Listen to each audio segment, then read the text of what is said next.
Hey friends, so if you've ever lifted your hair on your own and it went a little pink by accident, um, there are things you can do to try to neutralize it yourself that don't involve bleach or an actual toner. If you want something a little bit more gentle and you're a little bit patient, this may work for you.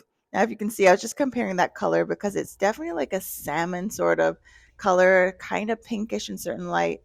And overall a little bit brassy and orange. And so typically when you are trying to use a toning shampoo, the traditional one is purple, and that's usually when you're trying to pull out those yellow tones.